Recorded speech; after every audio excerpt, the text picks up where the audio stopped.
I'm back. Ah, it's been it's been an eventful couple of days for me. That's for sure. Start this up. Good. Good. Okay.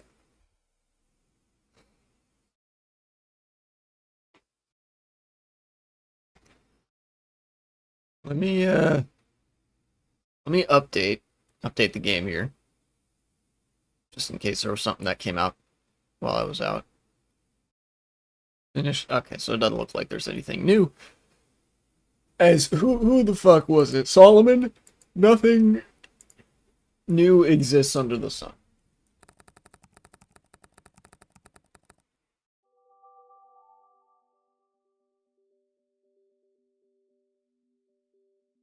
Somebody said this. I'm seeing a lot of places saying it is a Bible quote, but I am positive that the Bible was not the first time that such a saying was invoked. So until such time that I know where the quote "there is nothing new under the sun" like originates from, I'm going with King Solomon, because that's the fucking that's what I remember it being, and that's the first name that popped into my head. Uh, And nobody's gonna tell me that some shit that ubiquitous is coming from the Bible, because no. Nothing in the Bible is original, because there's nothing new under the sun.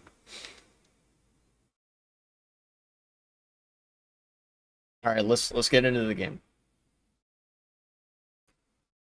Also, again, I'm every time before I stream, I run the Twitch test, bandwidth, bandwidth test, to see which server has the most consistent, the strongest and most stable connection, for me to use for live streaming. And for some fucking reason, I guess Miami is cooking some shit, because it was the only server that had a 100% connection quality. Hello, Globalize My Agenda. Welcome back to chat.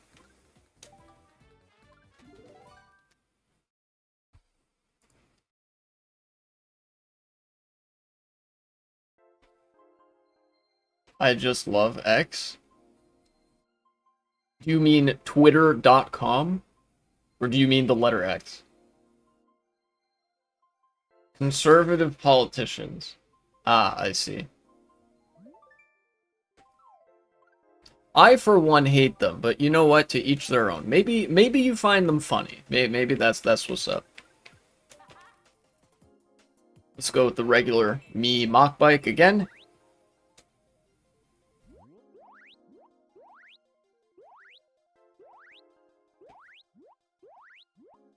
Dio. Haven't seen them in a while. Okay, I want to start with something. I want to talk about like one news item. I don't know if I'm going to make a segment out of this or not, because I kind of want to alter my segment schedule so that my YouTube uploads are more on the order of like one per week, maybe. Um, but recently in the United States, there was a longshoreman strike. The port workers, basically people who unload stuff off of ships. I just saw a clip of our member of the EU Parliament explain to the leaders of the EU how floods happen because God is mad at the gays. I was laughing my ass off, Lamau. Yeah, that's average conservative belief about the world we live in. It is genuinely crazy that like that's what they believe. Like they just believe that. They think that fucking gay people existing somehow makes hurricanes and floods and like record-breaking weather events happen. Like I don't understand what in their brain is so broken for them to believe that. Probably because they were religiously indoctrinated from a young age. But like it's kind of crazy how stupid you have to be like, yeah, I think this flood happened because God is angry at a group of people that I personally don't like, instead of it being, I don't know, a lot of fucking rain happened, and as a result, there's a lot of fucking water in the ground, and that's what a flood is. Right? Like, man.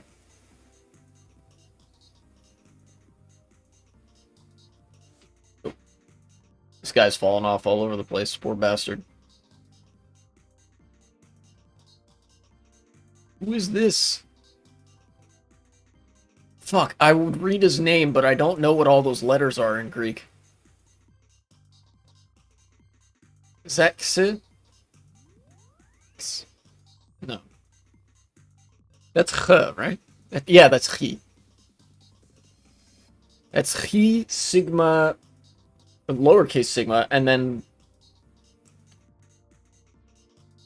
something. I don't know. I don't know. I don't think that's a real word. I think that's just meant to be like haha silly letters instead of he actually spelled it in Greek. Um. Anyways, the strike recently. The longshoremen in the United States went on strike. It's always either witches or gay people. Yeah, it always tends to be one of those two. In which case, it's either men that I don't like or women that I don't like, which includes, encompasses all women.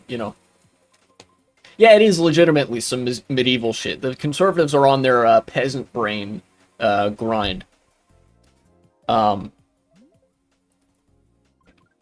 were a bunch of getting back to what I was going on about.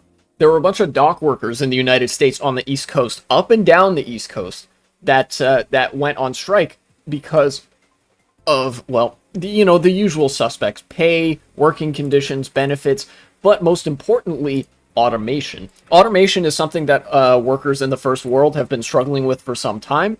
Actually, ever since the 18th century, if you can believe it, this has been an issue for hundreds of years, but it's come to a forefront now because there are a lot of machines that companies are capable of employing that can do jobs that humans are also capable of doing.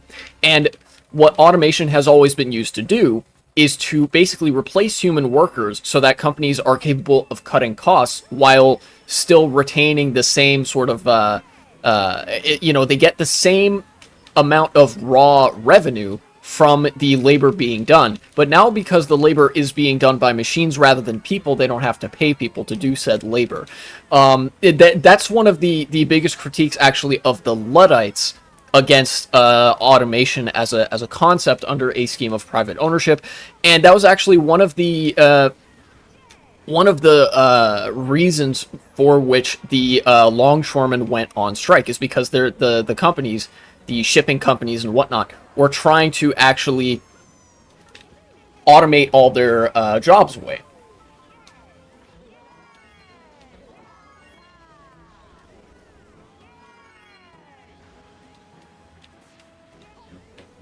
Oh, this glitch is weird. Okay. Alright. But regardless, I actually, if you can believe it, the strike is already over.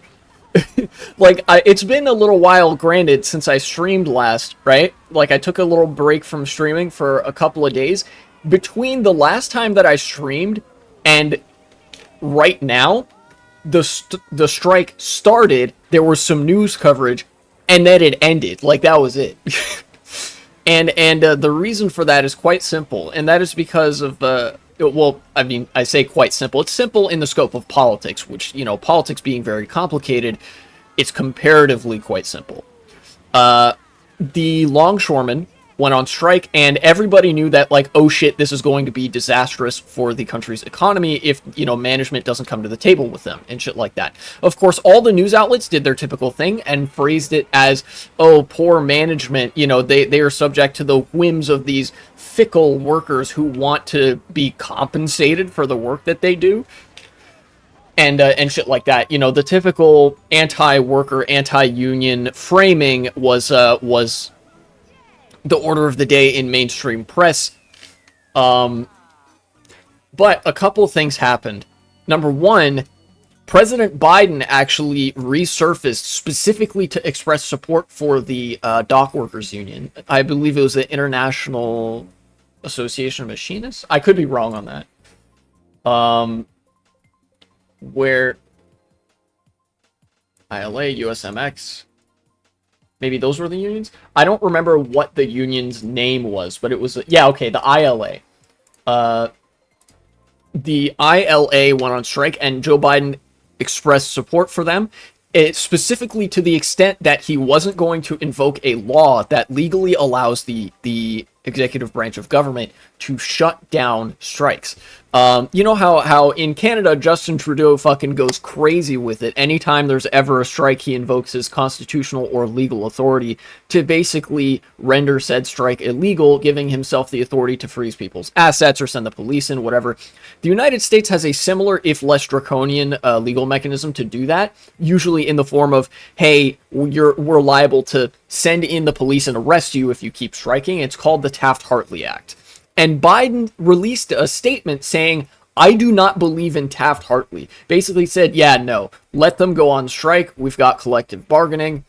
Rare W from Joe Biden in the scope of the past year or so.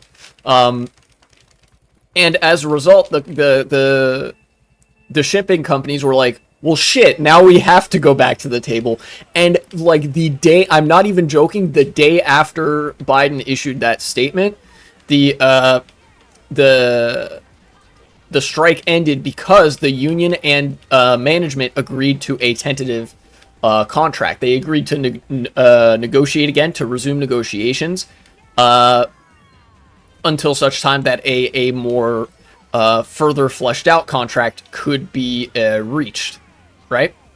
And I think the initial contract, what the union's demands were like a 77% pay increase over the next 6 years, right?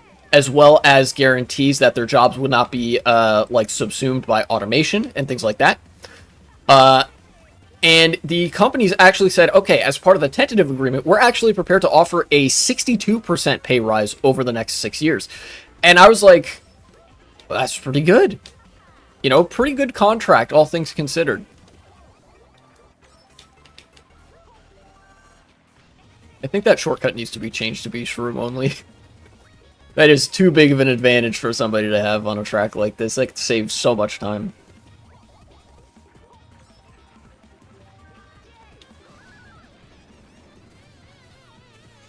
Oh, thank fuck.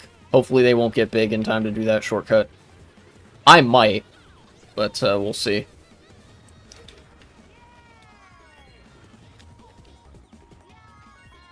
Okay, I did it. That's not that bad in terms of difficulty. I just think it's a little bit too broken for Shroomless Cut. But that's like the one flaw that track has. 6 ABC. ABC local news from, where is this? Philadelphia? Yeah. Dock workers strike suspended. Tentative agreement includes 62% pay rise over 6 years. What are some of the other terms here? Increase workers' wages by 62%. Significant increase from the shipping industry group's offer of a 50% wage increase, again, over 6 years. Union had been pushing for 77%. Let's see. Maritime Alliance increased its offer amid public pressure from the Biden admin to put forward a contract offering higher wages. Okay, the tentative agreement does not resolve differences between the union and shipping companies over the use of automated machinery, according to sources. That will be a key focus of negotiations between both sides from now until January 15th of next year. Gotcha. So hopefully, they are able to negotiate automation out of the picture, or at least negotiate automation as a mere redundancy, because the problem with the automation that they were facing is like I described, automation is frequently used to serve the bottom line rather than human needs and interests. You know, the human interest, as it's called. Automation does not exist to make your or my life easier under a system like this. It exists to fatten the bottom line of corporations. In other words, it exists to make our lives worse and more alienating. Because when the bottom line is increasing, but companies don't have to pay workers, that just creates more and more inequality. And you can imagine having like an entire industry of people like all of a sudden automated to such an extent that their jobs are no longer necessary. That's going to be tens of thousands of people out of work with no alternative. And like the all of the money that's going to be saved is not going to be on the side of workers. Doesn't it make life easier? No, it does not. Won't the product get cheaper? No. I ask you, has there been any automation that has made things cheaper? Has there been any example of something being automated that makes the product pertaining to said automation cheaper?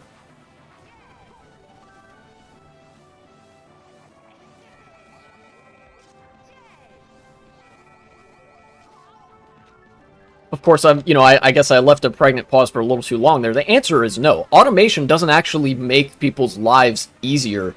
Because in order for people's lives to be easier, they have to be able to engage with society. All automation like this does is puts people out of a job and results in the gap between the rich and poor growing wider, which by definition is people's lives getting harder. It makes rich people's lives a lot easier because, like I said, it enables them to fatten the bottom line without paying workers. But those workers all get hung out to dry. And believe you me, companies set the prices at whatever they think they can get away with. If they think they can get away with not lessening the prices, they're not going to lessen the prices. And automation has never been sufficient grounds for companies to think that they should lower prices. Automation has never, resulted in that. Cars, in fact, are a great example of this. Automotive manufacturing lines in the 1910s and 20s and whatever, all the way up through the mid 20th century, were not as automated as they are today. You could if you could find photographs and such of old automotive production lines, you can plainly see that. However, the average car in the 1950s and 60s way less expensive than cars today. Why is that? Because automation is not a factor that contributes to price decreases. You know? Cars are more expensive now than they ever have been in America. As well as elsewhere, I think, as well. But at the same time, automotive production lines are vastly more automated and efficient.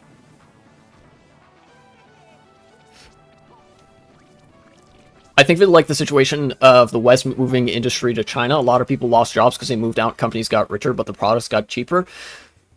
In a way, that could be analogous, right? Because people are losing jobs, but at the same time, products aren't going to get cheaper as a result of automation. They haven't, and they won't.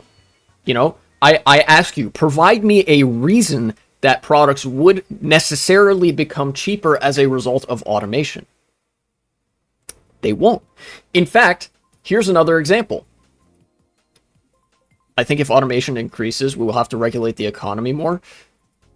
Yes, I think. I mean, obviously, any change necessitates additional regulations, automation being one of them. Here's another example of how automation actually does not serve the human interest and does not help you or me under a system where things are privately owned, where the means of production are owned privately. Grocery stores. If you go to a grocery store, you have, the self-checkout aisle and whatnot, and you have the some checkout aisles that are still staffed by cashiers and stuff like that. Obviously, in the case of automation, there actually still does have to be one or two cashiers overseeing the general the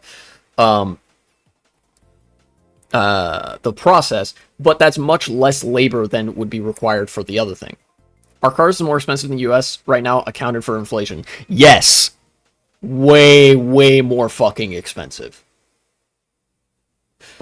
Back to the grocery store example.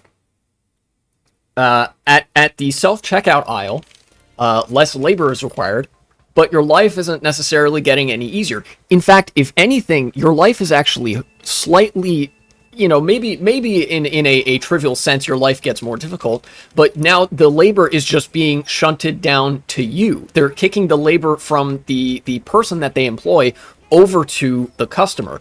Did groceries get any cheaper over the past 20 years? Fuck no. You think companies would do that? Absolutely not. You can look at the price of groceries adjusted for inflation in the year 2000 versus the year 2024 in either the early phases or the midst of grocery checkout aisle automation, and after the process has largely already taken place, and groceries have only gotten more expensive. Why? Because Automation only presents an opportunity for the profit margin to increase. There is no incentive there for groceries to get cheaper. You know, again, I ask you, why would they do that?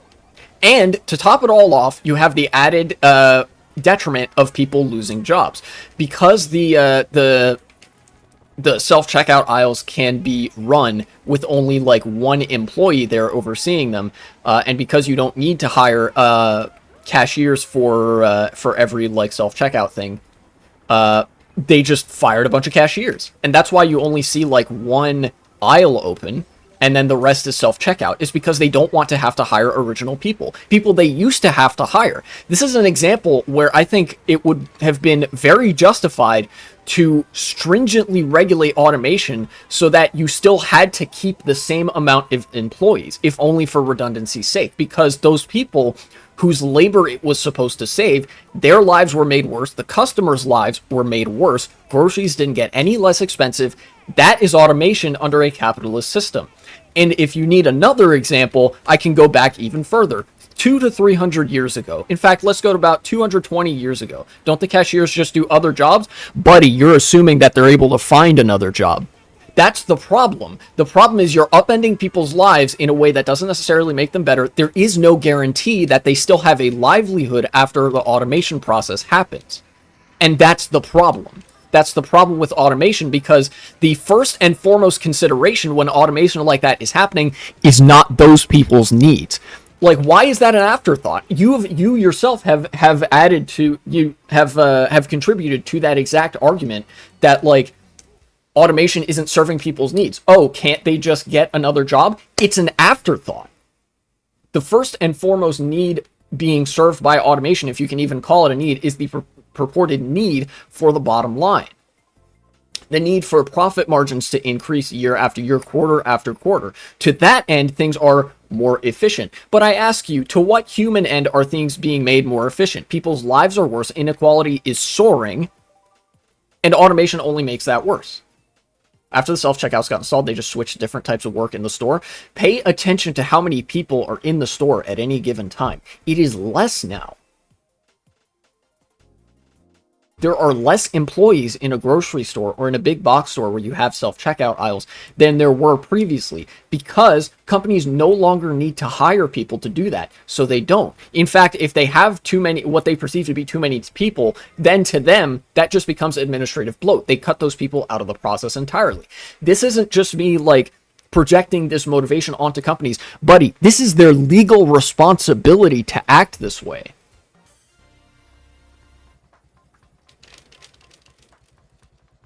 And again, you're saying, oh, well, they can just switch to different types of work. Can and do are not the same thing. It's not a guarantee. Again, automation, it like never has been, as long as a private ownership of the means of production has existed.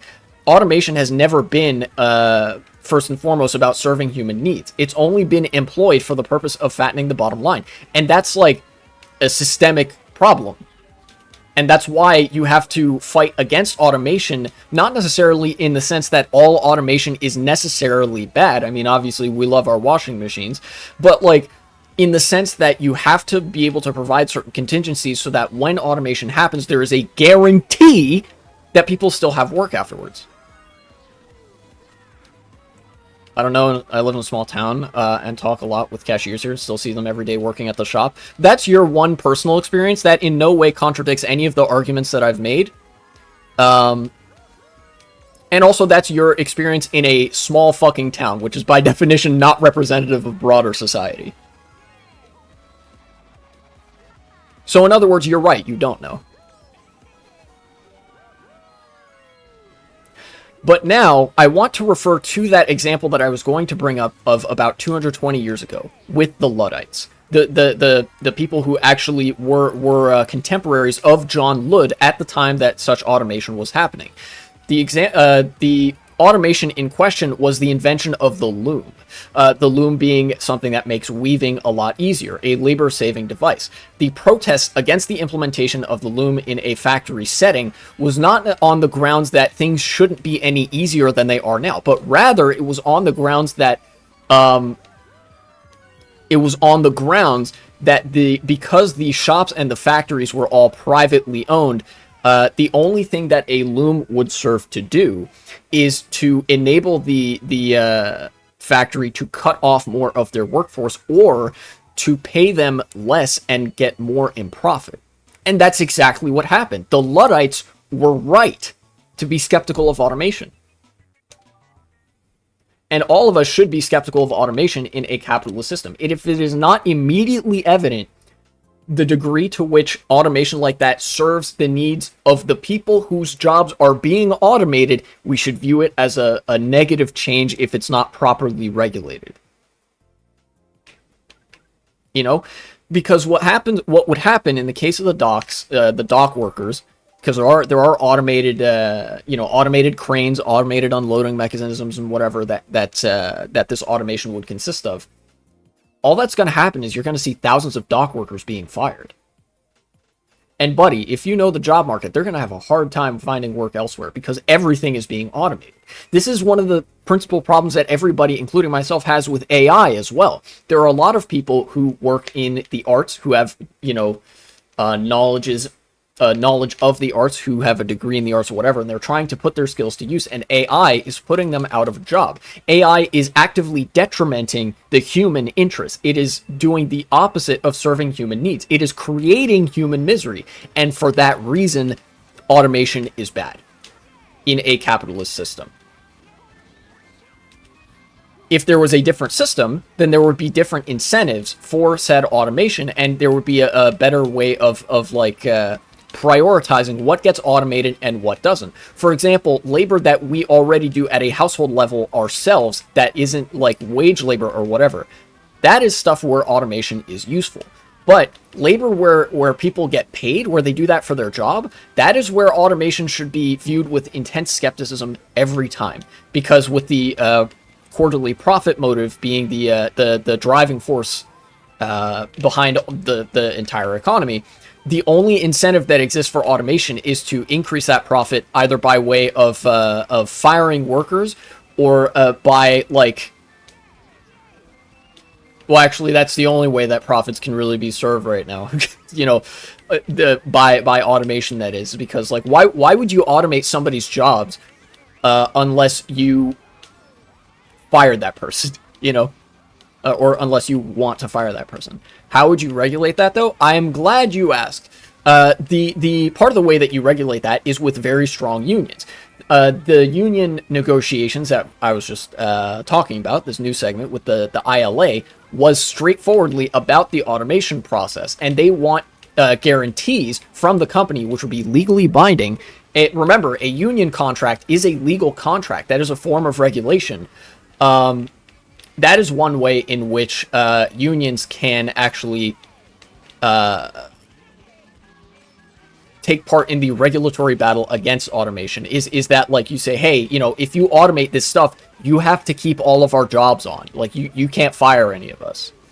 And it's also just, in general, it's very difficult to regulate this stuff outside of that, which is why this is an automation problem and a capitalism problem. You have to, this is where the need to overthrow capitalism gets very, very apparent very quick.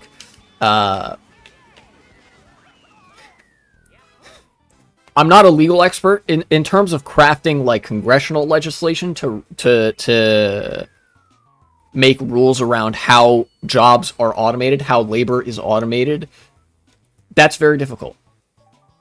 I only know of a couple of things. That doesn't mean I don't have an answer, but it's a very difficult answer to come up with.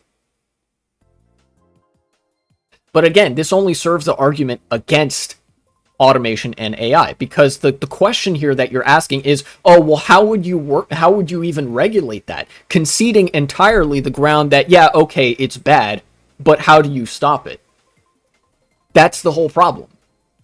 How would automation work in a capitalist or socialist society? I'm getting a call, so I have to, I'll mute real quick.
I'm back.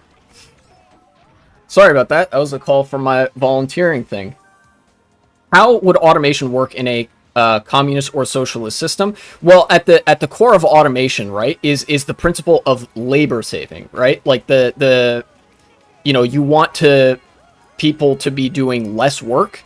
Automation in a communist or socialist system would be more or less similar to how it currently exists in a capitalist system, but the labor that you would be saving is the labor which is purely like a tedium, right?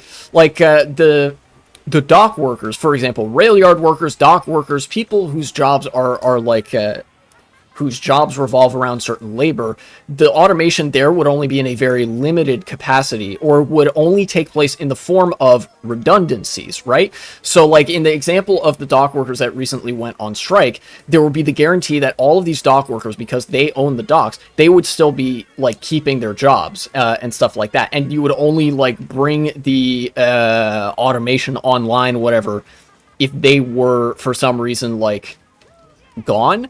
But ultimately, I think that for a large part of the economy, automation just wouldn't exist, like, almost at all. Because, you think about the economy as it exists right now, which is a very complex and large system for distributing resources and producing goods and services.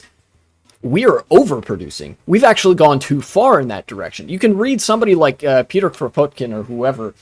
We already produce enough to meet every human need of every human on the planet, and it's not close. All automation does is serve the machine of overproduction, which generates waste, which is profitable in the short term, right?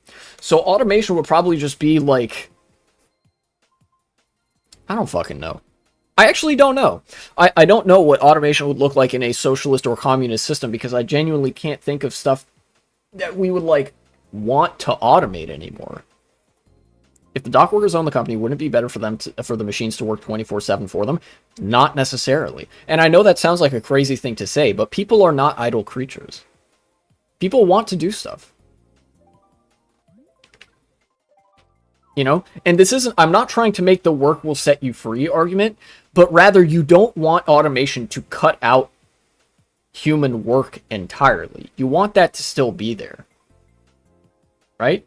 And at the core of that is what I said, where I think automation just really isn't that necessary, because it, the reason that you would argue in favor of it, the strongest argument in favor of it would be that, oh, if we're not producing enough, this can make the process more efficient to generate more throughput and output so that we can more efficiently meet everybody's needs. But that's not a problem that exists. We already produce enough food. We already have a very complex supply chain capable of shipping and delivering goods from across the world. We already have like way more clothes than we need.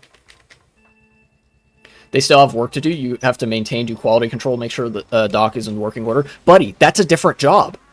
I don't think you understand what you're talking about here. You can't just have like dock workers transition immediately from like, oh, you're working the docks to, oh, now you're maintaining the machines that work the docks.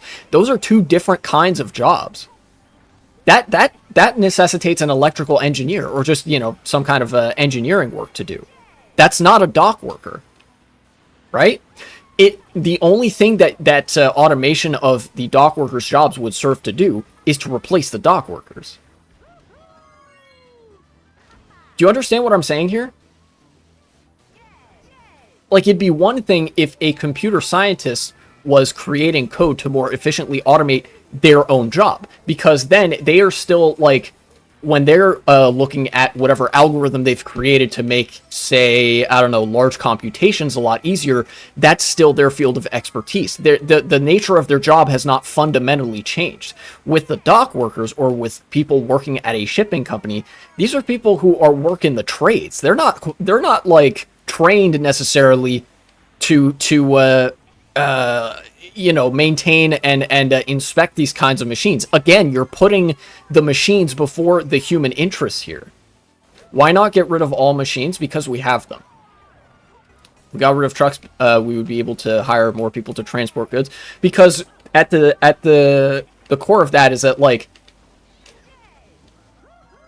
that's like, that would create human misery as well. If you got rid of trucks, things would be a lot slower, and in fact, we would not be able to meet all the needs of people. There's a big difference there. I do agree we need less trucks, but what we need more of is trains, not fucking self-driving trucks. In fact, a better example would be, oh, why not have self-driving trucks? First of all, because self-driving trucks are a fucking stupid idea. We know self-driving vehicles don't actually work. But then second of all, even if you could somehow have a self-driving vehicle that was able to operate on the road, still a bad idea because it puts people out of work without serving any actual need. The need is already being met at the same efficiency. Faster, more people's needs being met with newer technology. Buddy, do you not understand what I'm saying? Everybody's needs are already met, or already capable of being met. Look, if I'm going to bite the bullet on any of these arguments, you could go back to the 1890s. Automation was bad in the 1890s, and it's bad today because of the system that exists under. As Peter Kropotkin outlines, and as many intellectuals at the time understood, even before the year 1900, we were producing enough food to meet everybody's needs across the world. But because of private ownership, because it is more profitable to throw out a lot of that food than to distribute it, those needs don't get met.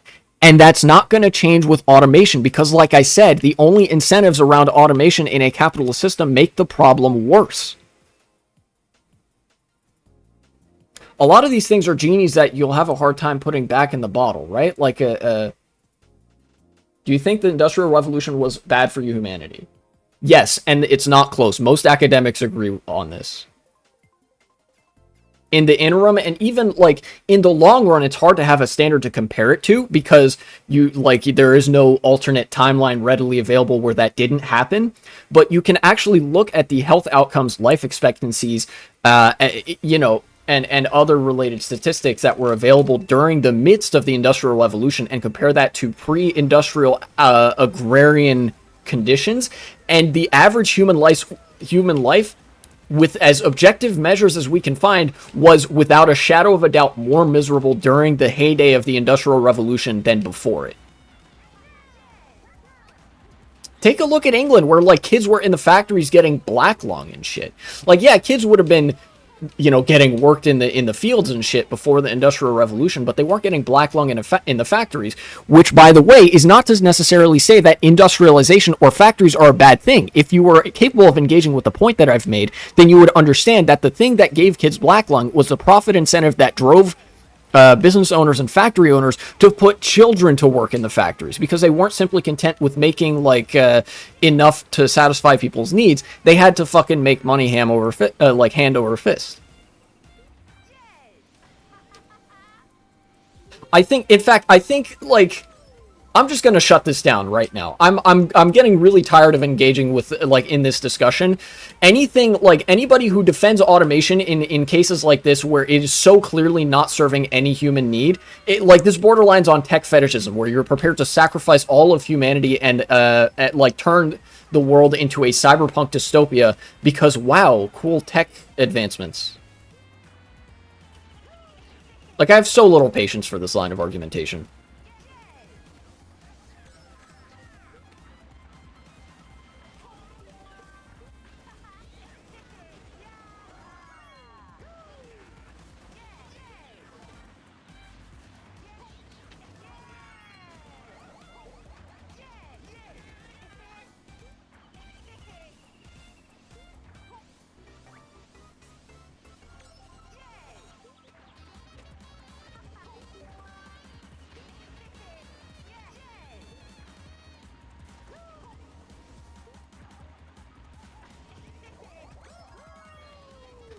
You know what this is? This is to provide a comparable example of what you're talking about here, about serving people's needs.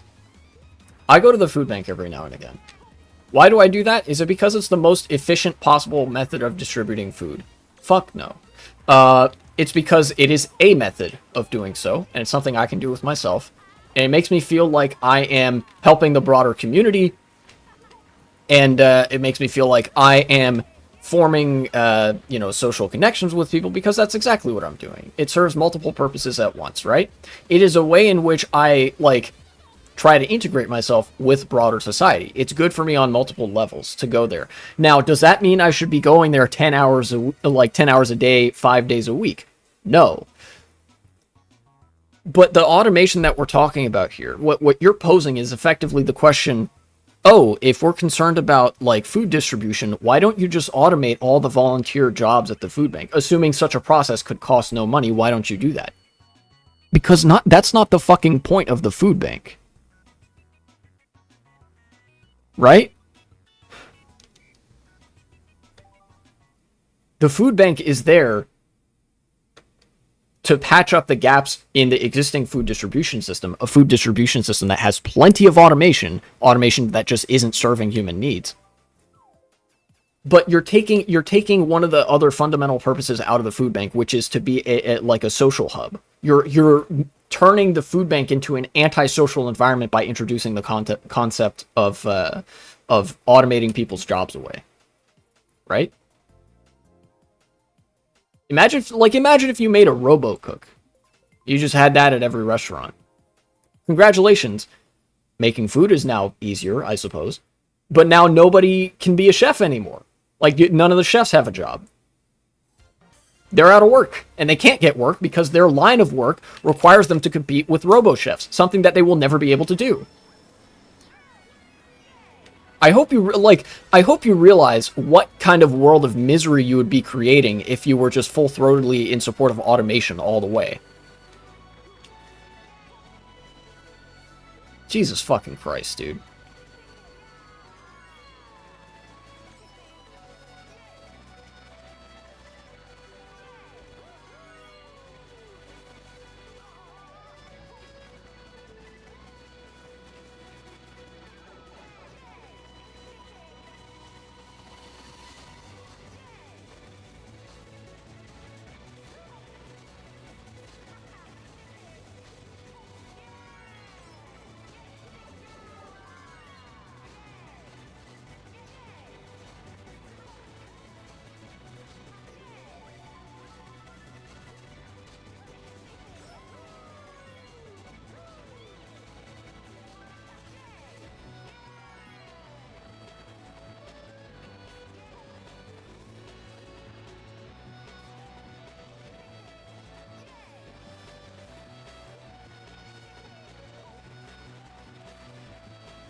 Ow.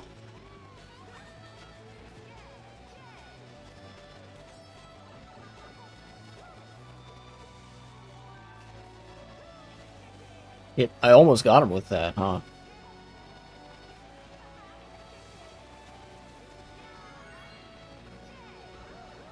Oh, he got hit by one of those electric spinners.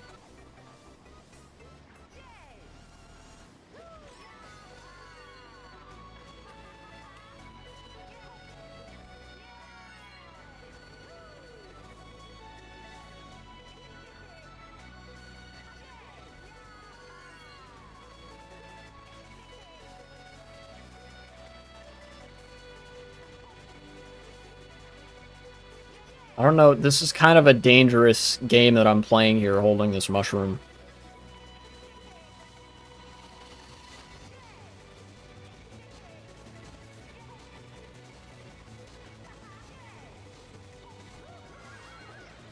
Yeah.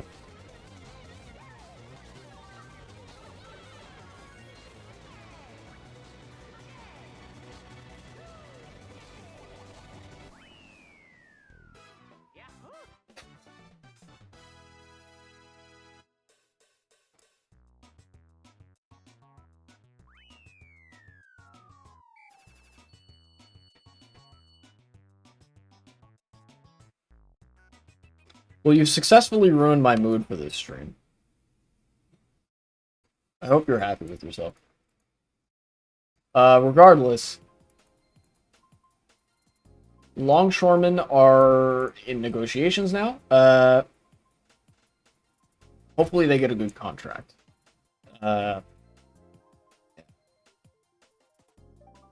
this also this fucking this strike actually exposed how little contingency and how little redundancy there really is in the American supply chain, in the global supply chain, because like the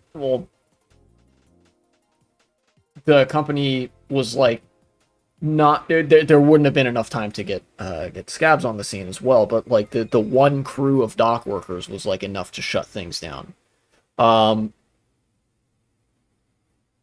and of course there's the whole deal with like the reason for the strike being necessary in the first place is because of the intensive cost cutting engaged in by the company, which took the form of two things: primarily not paying the workers very much, and then also the aspirations for automating all their jobs, at which point they would fire them. Right?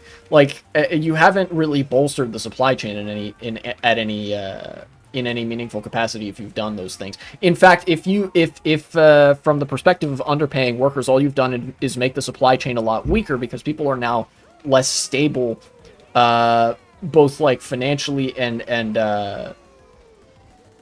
mentally in the jobs that they're currently doing, right? Like you want if you have like a group of employees and no contingencies for a certain job, you want to be paying them. And in fact, like I said, with the automation, you want that to be the contingency, not the primary like method of doing business. But because of the incentives of like private corporation, the automation will only ever be used to replace workers.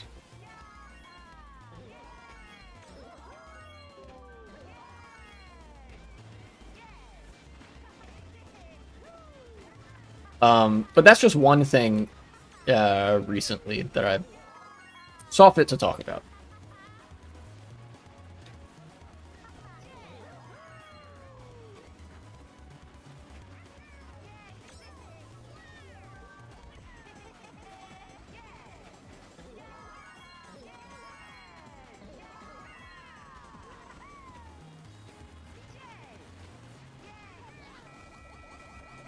Why is that going for me? God dang.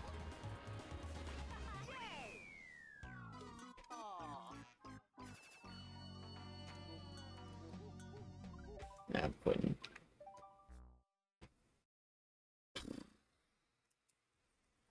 Let's see.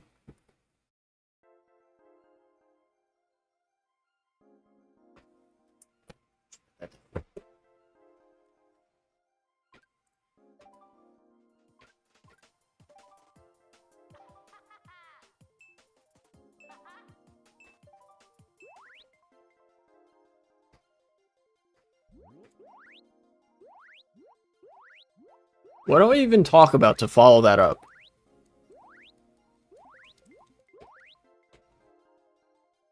I could go off on social democrats. What's up, Zylan? Yeah, you know what? I'll go off on social democrats. That's a good synthesis between what I was just talking about and something else I had been doing recently, which is reading The Mass Psychology of Fascism. I read a couple of chapters recently, pretty short chapters. One of them was about the swastika, and one of them was about, God, I don't remember, but I think it was like the 10 minutes before CS Lab. Ah, okay. Um, One of them was about like the authoritarian family model, I think. And it was very interesting that the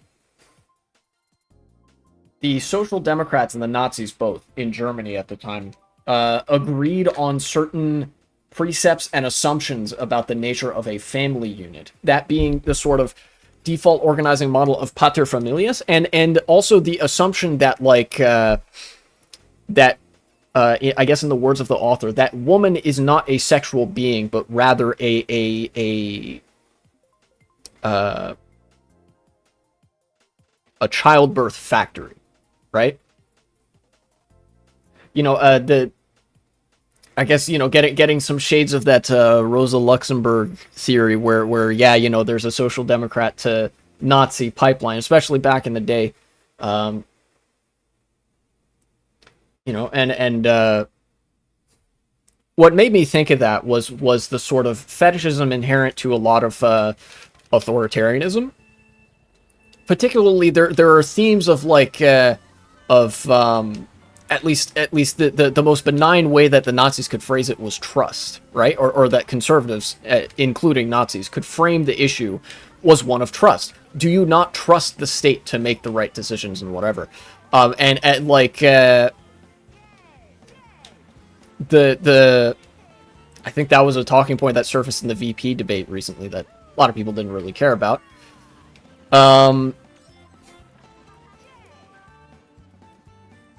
But in the mass psychology of fascism, they also outline how there were these sort of assumptions of morality that, like, oh, sex is bad unless it's for the purpose of procreation, and there was a sort of there was a very mystical narrative, not in any way sort of motivated by the needs of people, that surrounded the sort of role of women in society.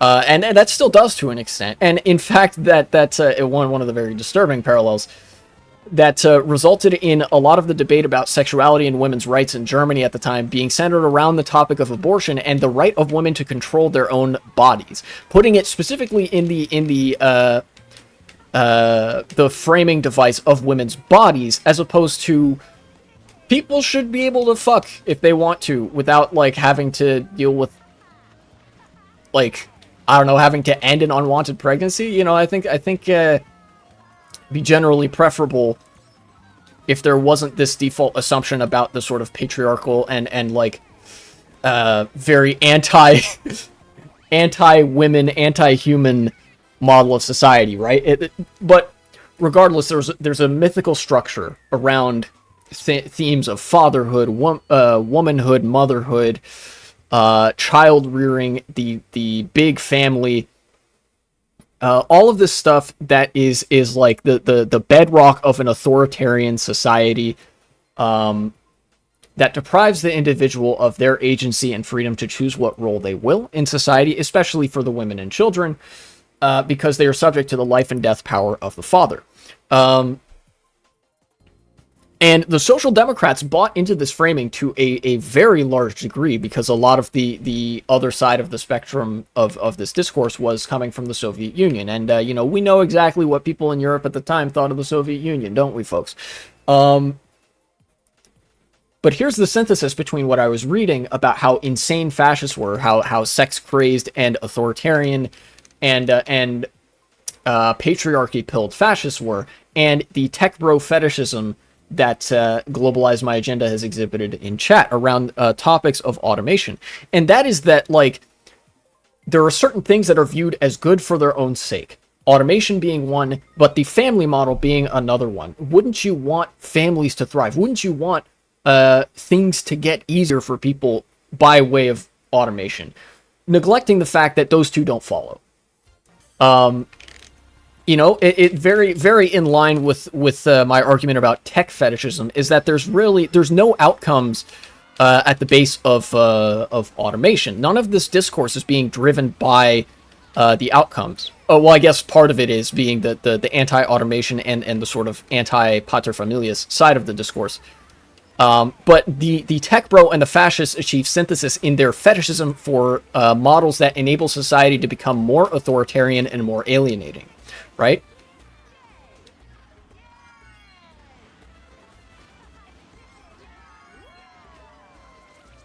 But I thought that was interesting when I was reading The Mass Psychology of Fascism. Really good book, and I would recommend that people read it if they could. Granted, you know, you see a lot of it in the news cycle, just day to day. You'll see a lot of that happening in real time. But it is interesting to learn the foundational sort of psychology, the mass psychology, if you will, that enabled the Nazi movement to come to power and ended up like resulting in people being the vanguard of their own oppression and repression, right? Like a lot of the Nazis, a lot of the Nazi base of political support came from women, which is very interesting to me. One of the most interesting contradictions that surfaced in this book was exactly the contradiction that America is dealing with right now, where, tell me if this sounds familiar. There were a lot of women in Nazi Germany, or in I guess at the time it would have been Weimar Germany, that were skeptical of the Nazis and conservatives' platform, in the sense that they didn't like that they supported laws that put very draconian restrictions on abortion and prenatal care, right? But they voted for those parties all the same because they agreed with their general vibe. They liked the conservatism, and they basically, it was sort of like the leopards eating people's faces thing, right? And in fact, the opposing parties, the I guess the Social Democratic Party in Germany at the time was the main opposition to the Nazis. Only framed the issue of women's rights in Germany as one of abortion, as one of women controlling their own bodies, because that could, like, that was all that the discourse could be about. That was the only, like, that was the only thing that they could comfortably get behind without, like, upending the traditional order of the family or whatever. As a result, they sort of failed to appeal to people where they were. They failed to construct a counter narrative because they bought into the existing narrative.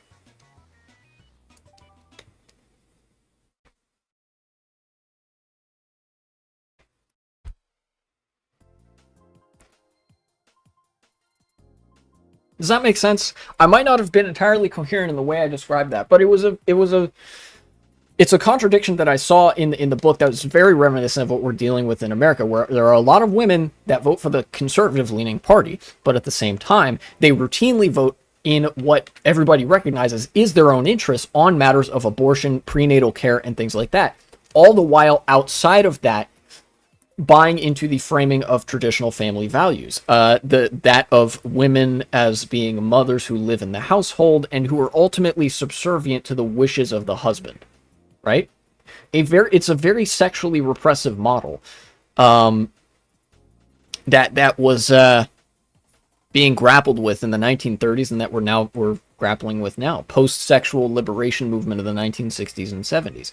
And I guess we'll have to see. We will see well and truly if that movement was a success, according to whether or not the Republican Party is able to gain power along the lines of social conservatism that it markets itself, you know, because despite all the similarities of the 1930s and now, society is way more progressive now, especially in America, much more accepting of queer people, of women, of minorities, etc., etc.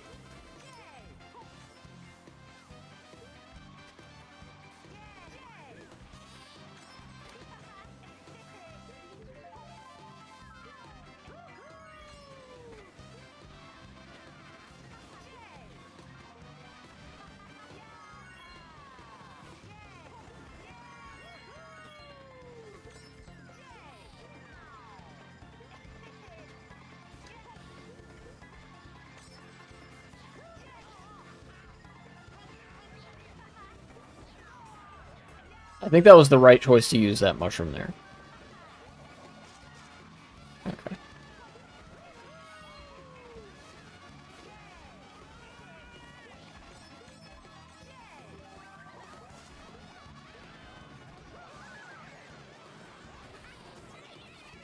Shit, everybody's getting hit. Fifth place. Sixth place? Eh? Okay, well, whatever.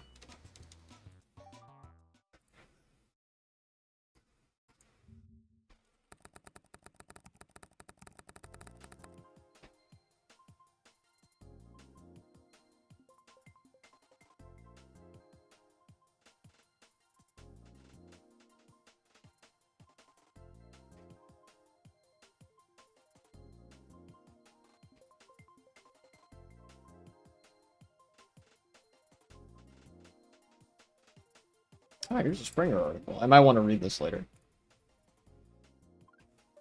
One thing that that discussion about automation earlier did make me realize is I'm not especially well read on the subject, and I know none of you fucks are either, anybody who comes into my chat to defend automation. But it would be a good topic to read about, just so I can understand a lot better the the details. I might intersperse that.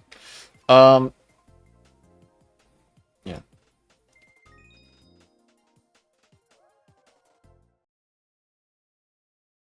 I guess I could talk a little bit more about the mass psychology of fascism because I've been reading that.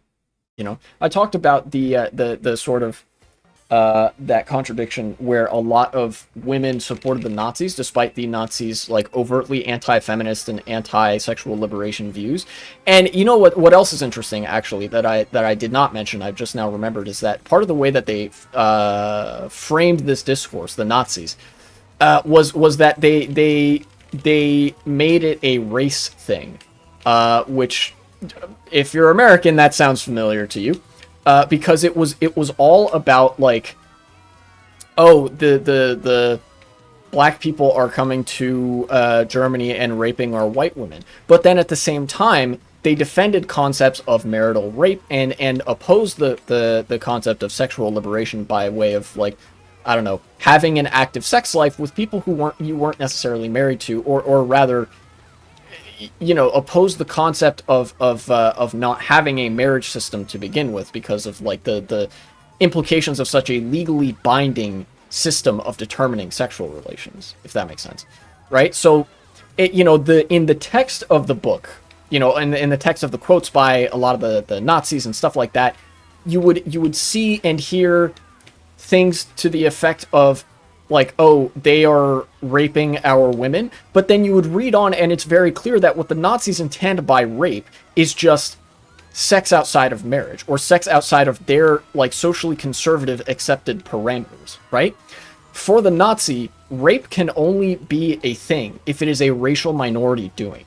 For example, if somebody is a pedophile or a pederast, but they're keeping it in the family, like if it's the wife and kids being sexually abused by the husband, then to the Nazi that is not rape, because it is like, that is, for them, that's like the accepted boundary of sexual relations is like the household and the family unit, But to them it is rape if somebody who is not the husband sleeps with a woman, and especially if such person is a racial minority or an ethnic minority, or, God forbid, a Jewish person.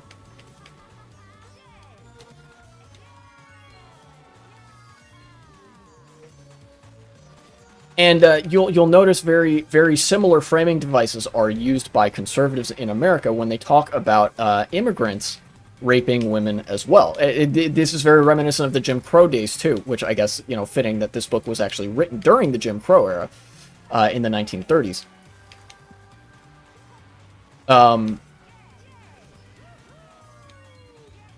Because the same talking points were used against black people from back in the day, and nowadays, when a lot of conservatives say things like, "Oh, immigrants are coming here and raping our women," they don't mean raping our women. They want to construct that sort of visceral image, right?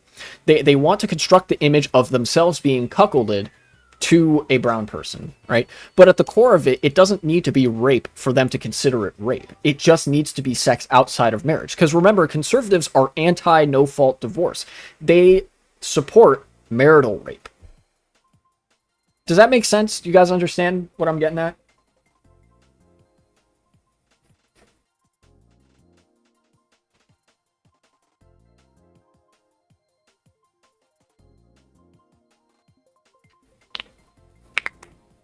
It's it's a little bit also like the line in the early 2000s where conservatives will say, "Oh, they just hate us for our freedoms," but then you look at the kinds of political parties and ideological platforms that conservatives support, and it's identical to the repressive regimes that they claim to hate. Conservatives love the repression, reactionism, and conservatism. What they hate is that it's brown people, right? If there was a white country, a predominantly white country, demographically speaking, that was engaging in all this sexual repression and did not have the freedoms that your average Western country might, conservatives would love that country. And I don't even need to leave that to a hypothetical, because I know of such countries that exist. We all do. Russia and Hungary. Very easy examples where there are socially conservative political parties and politicians in charge that have wreaked untold havoc on the socioeconomic landscape of that country, and it has conservatives coming in their pants over it because it was done by a purportedly white Christian person. You know, that's the thing that matters to them. It's all about aesthetics. You know, like social conservatism. You know, conservative has hearts in their eyes. Social conservatism, comma Muslim, like it's the Ayatollah or something. Conservatives are like grrr. And it's the same. It's the same thing, just throughout all time. It seems.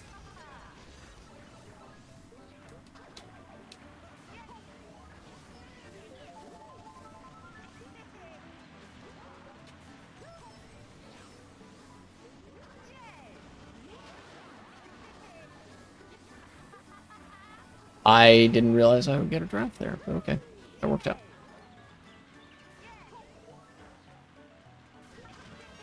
Ow.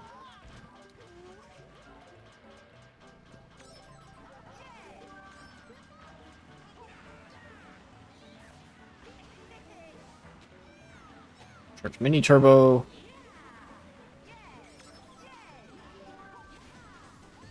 Use the star. Somebody might have the shock, but trying to get a 7th to 8th place box. That works.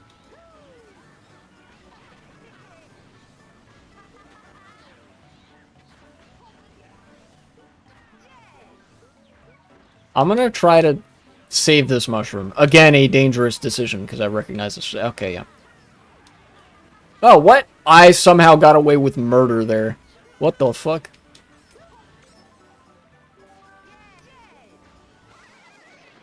Okay. That's not so bad. Give me. Ah, dang. I tried. I'm gonna get 7th, 8th. 7th.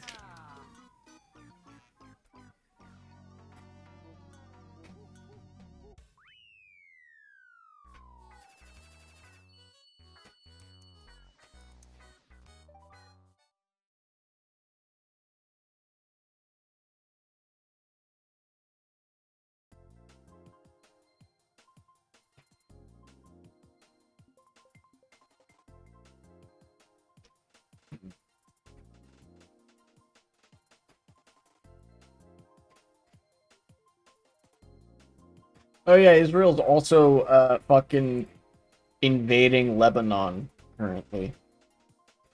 That's a thing that's happening. I'll get back to Mass Psychology of Fascism in a moment because there was more in that book that I thought was interesting to share. None of this is going to be a segment, but I just wanted to talk about the current news that is occurring. There are boots on the ground in Lebanon. Israeli units are trying to like push into Beirut and well, not Beirut, but like the southern regions of Lebanon. I think Beirut's a little further north.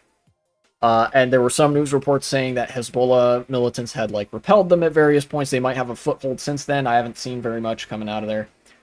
But I have seen the United States' response to this, and it has been exactly what you would expect, that being Israel has the right to defend itself, blah, blah. And the State Department admitted a very interesting thing recently.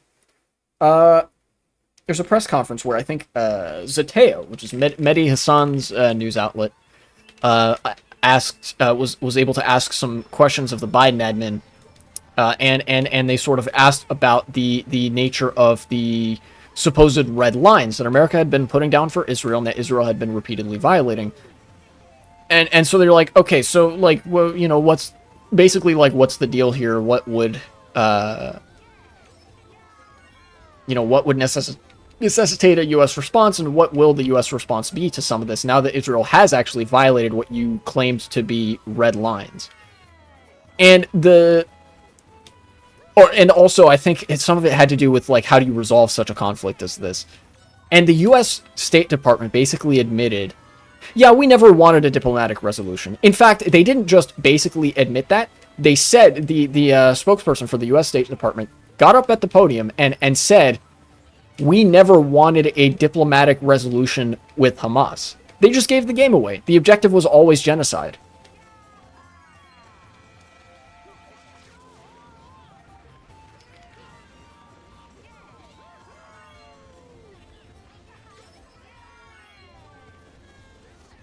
Golden mushroom was pretty good.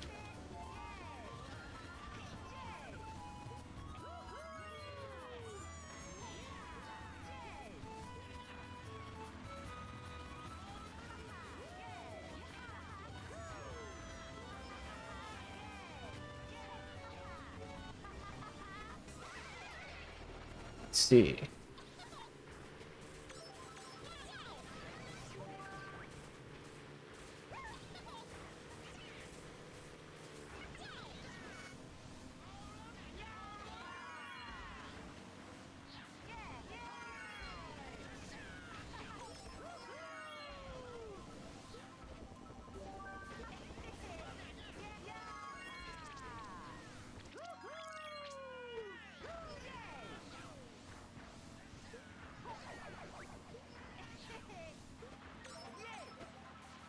Yeah, somebody's going to use a mushroom there. That makes sense.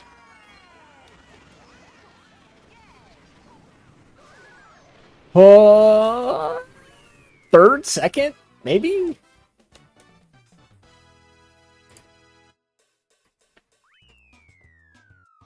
But at this stage, you know, especially with that response that I saw recently from the U.S. State Department, it seems like war in the Middle East is just inevitable because the United States is prepared to just ignite a regional war or let Israel do so on their own. You know, and the U.S. has already pledged to like support Israel with ground troops if such a thing happens, I believe.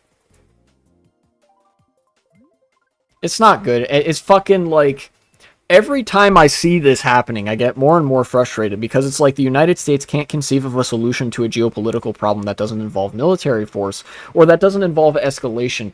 And like, especially in the case of Israel, the United States can't conceive of anything involving telling Israel, no, fuck off. We're not doing that. And also, we're not going to give you money until you stop doing that. You know, like, I'm telling you, we used to be a real country. Presidents used to fucking hate Israel's guts, but recognize, like, they're a strategic outpost, so we have to, like, maintain it to a degree, but we're gonna, like, keep them on a leash. The leash is gone. That's not true. The leash is still there, that being the billions upon billions of dollars in aid and weaponry that we send to Israel and equipment and whatnot. But, you know, like, nobody in the American government wants to tug on it right now. Which is frustrating in the extreme, because this is the exact circumstance under which you would want and need to pull on such a leash. Because what is Israel doing? Committing genocide in Gaza and, like, just fucking bombing out Lebanon just for the hell of it, I guess. You know? Like, Netanyahu's literally over here talking about Lebensraum and establishing greater Israel, and the U.S. is like, yeah, it's whatever.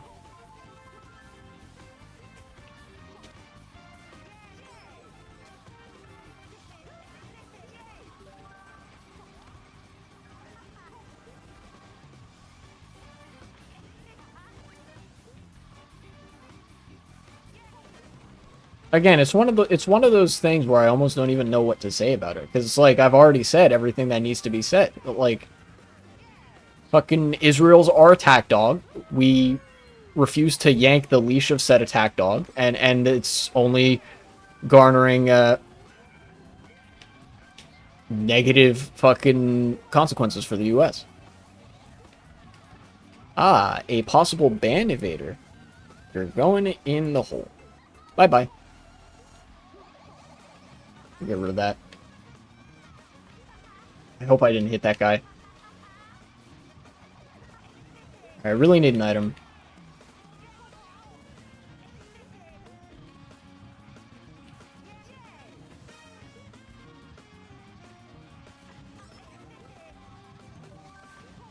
Golden mushroom. I'm in last, so nobody has the... Well, no, that Daisy might have it. I don't know. Possibly. But I don't think anybody has the shock right now. No! Rip.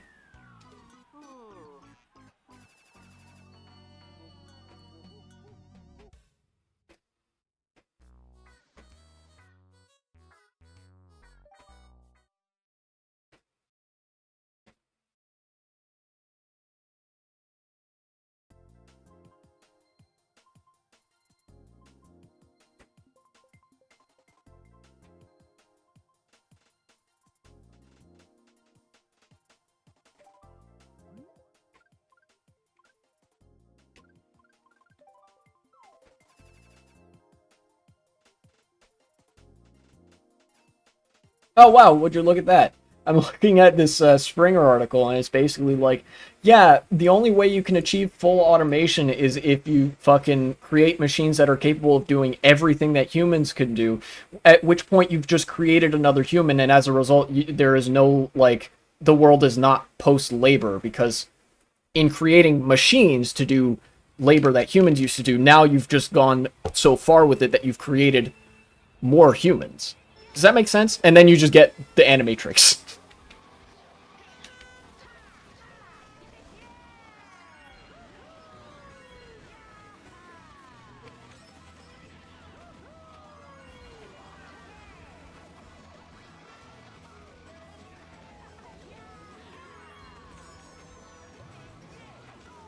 I got somebody. What's up?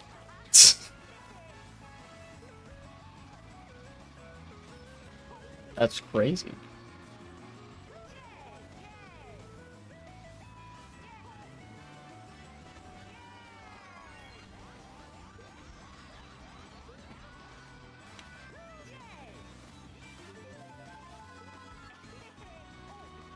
What is that? I don't know what that is. It's not a shortcut, whatever it is. I'm gonna just use this here. What the?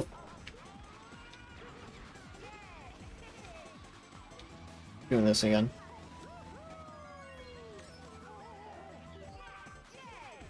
Using a star again. Taking the inside line. Didn't get a box. That's probably fine. I think there's boxes coming up. Yeah, there's one. Use this.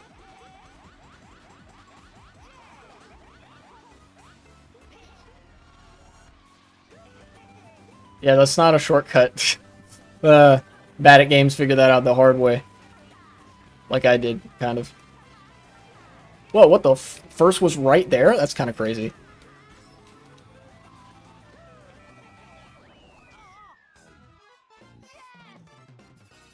I got randomly disconnected. Okay.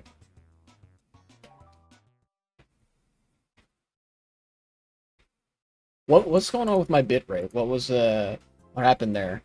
I was disconnected from the other players. I can see that.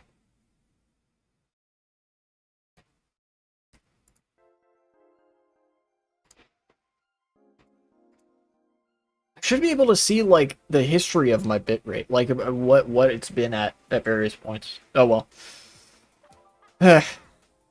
Damn it, originally I was planning to do a full 2-hour stream today, but that fucking argument about automation just put me in a fucking bad mood. I don't know. I guess I can still do the full 2 hours. Fuck it. Let's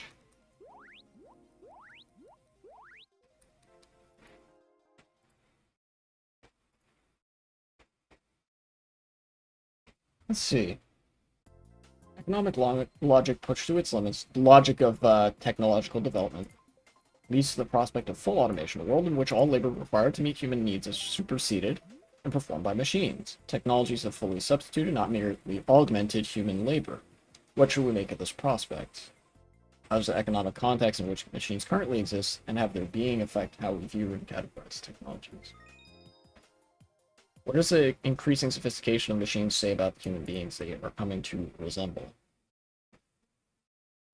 So basically, if you pursue full automation, at some point you're just going to recreate a human, or rather a humanoid entity, that for all intents and purposes is capable of functioning as a person in society, and thus you no longer have that automation because now the machines are just people. That's crazy.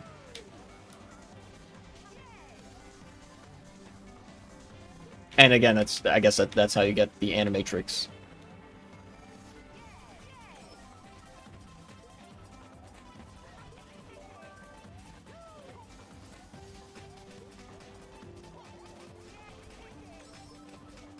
Yeah, of course.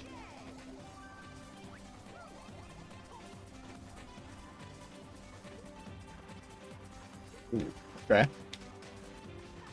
Well, now I'm in second with no item. That's about to change here, but...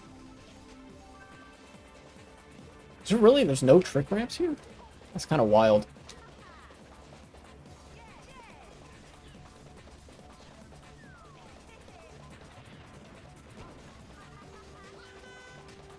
I bump him? I might have bumped him a little bit. I'm not entirely sure.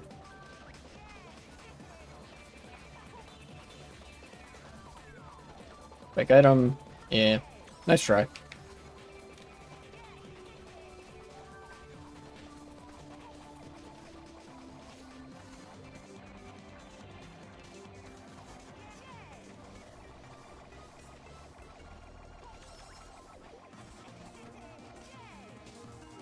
Oh, what? Dang. I didn't know it would shoot me at that angle. That might be actually what happened to him last time.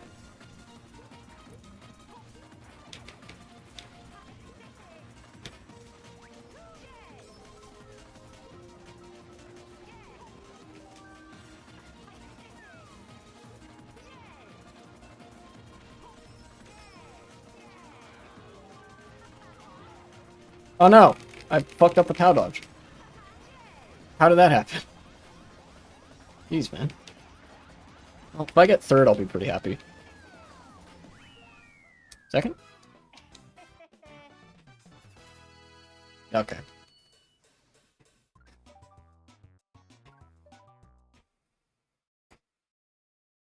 Uh-oh. My bit rate is tanking again a little bit. Guess the Miami server wasn't all it cracked up to be after all.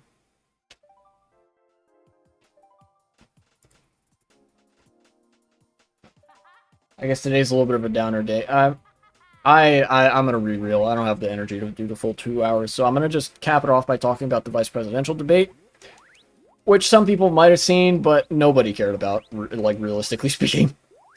It's kind of wacky, the degree to which people don't care about the presidential debate, the vice presidential debate, I guess. But on another level, it makes sense. The vice president literally has no power in the administration, except for being the tiebreaker vote in the Senate. Honestly, I think, like, again, to the degree it even mattered, Tim Walz, like, outperformed JD Vance in the debate, like, for sure. On a vibes level, he was a little bit nervous, and JD Vance was, like, a bit more steady. But JD Vance was so much more transparently dishonest and like, sleazy and sort of off-putting that I think that easily made up for that. You know, especially, because, like, actually going back to one of the things I said in about the mass psychology of fascism as I was reading that, when the topic of abortion came up, as it will in any modern political debate of such a character, the answer from JD Vance was, "I wish people would trust us more," which is an insane thing to say.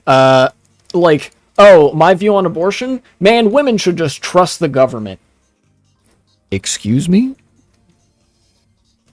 And then, you know, Tim Walz's answer was the canned Democratic Party line of like, I don't know, we trust women to make their own decisions. You know, that's between women and their doctors, etc. It's a matter of healthcare. I think that, as well as, like, one other thing, basically sank JD Vance's image in that debate lower than it already was. That comment was obviously, like, really fucking weird. Although I don't know how many people that would really resonate with, because the authoritarian language of trust is much more benign sounding, at least on the surface, such that, you know, that's probably going to go over the median voter's head because the median voter is a dumbass. But the other thing was you know the clips that were all circulating on Twitter and elsewhere about JD Vance whining about being fact checked. Now, the one of the gripes that I actually had with the format of the debate was that they weren't going to fact check live. And I was actually surprised when they did that, because they were like, hey, we're going to fact check with this QR code. Scan the QR code if you're ever, you know, suspicious of anything they say, and then we'll direct you to the fact check, which is a great way to both not do fact checking and also direct people to fact checkers that have lately been like muddying the waters in favor of Trump by blatantly lying to cover up some of the shit that he's said and done. You know, not to mention the fact that, like, they know that people aren't gonna fucking scan the QR code because, like, people have zero media literacy and critical thinking skills on average, like, you know, obviously.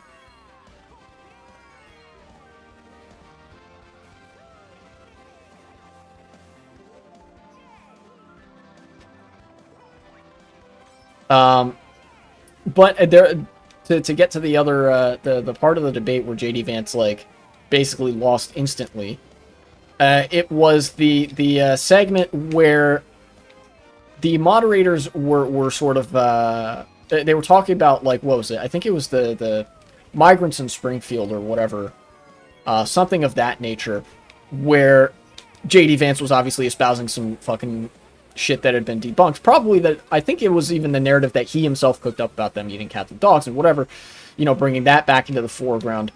And the moderators chimed in at the end of that and said basically, like, hey, just so everybody knows, those claims have been debunked. That's not true, right? They didn't even call him a liar, which I would have loved if they did, but, like, they did basically what I would expect professionally as the bare minimum of fact-checking, right? That's what they did. And JD Vance, in response, whined and bitched about how, hold on, the rules were you guys weren't going to fact-check. And, in fact, he tried to talk over the moderators so hard, they muted his mic. And at that point, I was like, oh, it's fucking over. You know? Again, to the extent that it even mattered. But it was very entertaining to see him squirm like that in such a disingenuous sort of way, because he tried to he tries to come off very academically, and in fact I think he succeeds in some ways because he's like a Yale graduate, and so he's like a ivory tower lizard person, and I say that specifically because he's a conservative and is college educated. But, like, he constantly trying to speak over the moderators was it was entertaining because of the end result, which was they just fucking cut his mic and muted him. They were like, all right, you're muted, fuck you, basically. They didn't say fuck you. Again, I wish they did. That would have been cool.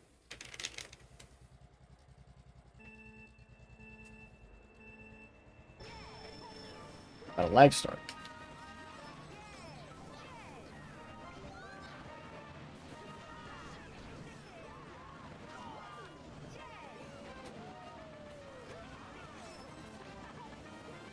I think I know where I want to use this star, maybe?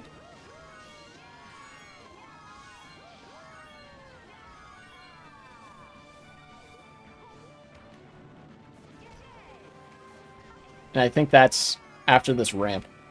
I'll use it.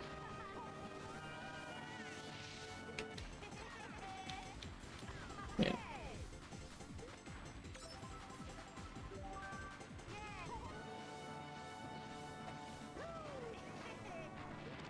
Nice and easy.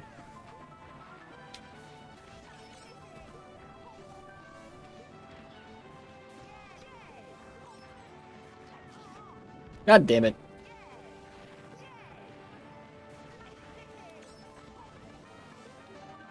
Ah, blue shell. Come on.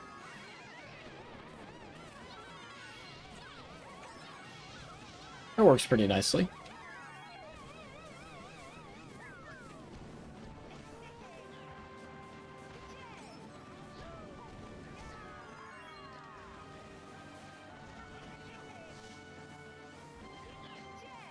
Give me this box.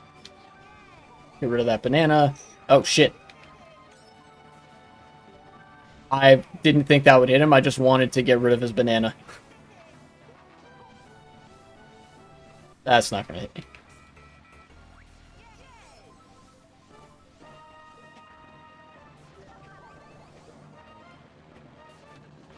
I get him? Oh no.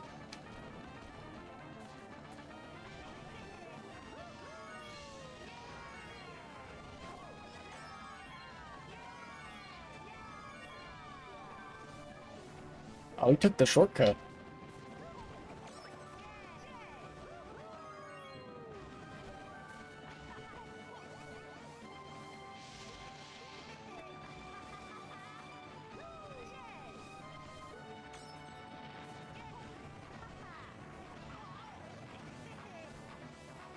Third place? Alright with that.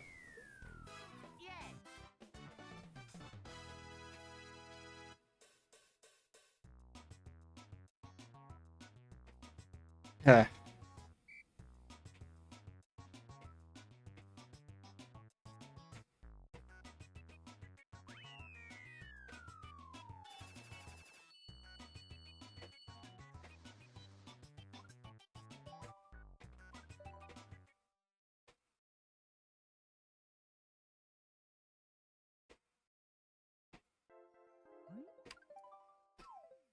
Let me see. How long is this article? Let me click download PDF here. Okay, that just downloaded it. Great. Usually it takes you to the like PDF page, like in the browser. It is 18 pages long. Okay.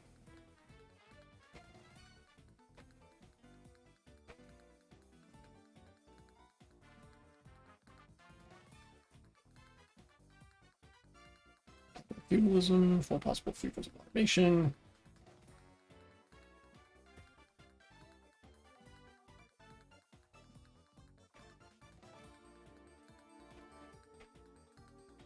Okay. Yeah, maybe I'll read that once this is done. Globalize my agenda. I blame you for this. There's no raid today. I'm just going to stop streaming here because I frankly don't have the energy to continue. Goodbye. I'll see you guys next time.